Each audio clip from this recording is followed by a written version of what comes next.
F'Għawdex ġimni dis-servizz tal-insulin pumps, jiġifieri frixa artifiċjali.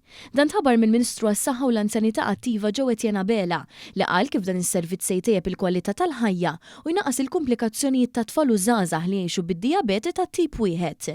U spjega li dan hu parti minn investiment ta' kważi €2 miljun f'tamiru taħriġ tal-impjegati fuq medda ta' sentejn, waqt li kompla jispjega li din il-pompa tal-insulina taħdem f'sinerġija ma' CGM Continuous Glucose Monitors li diġà huma provduti mill-Gvern b'investiment ta' €10 miljun.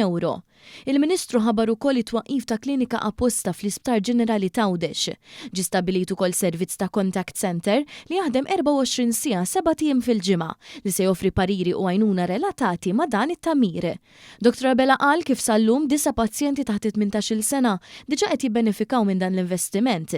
Is-servizz diġà ġie estis għal pazjenti li jiżviluppaw id-dijabete wara kirurġija tneħħija totali tal-frixa. U saħaq li l-mira tal-Gvern li fil-futur is-servizz ikun jista' jiġi estis biex ikopri lil pazjenti kollha bid-dijabete ta' tip wieħed.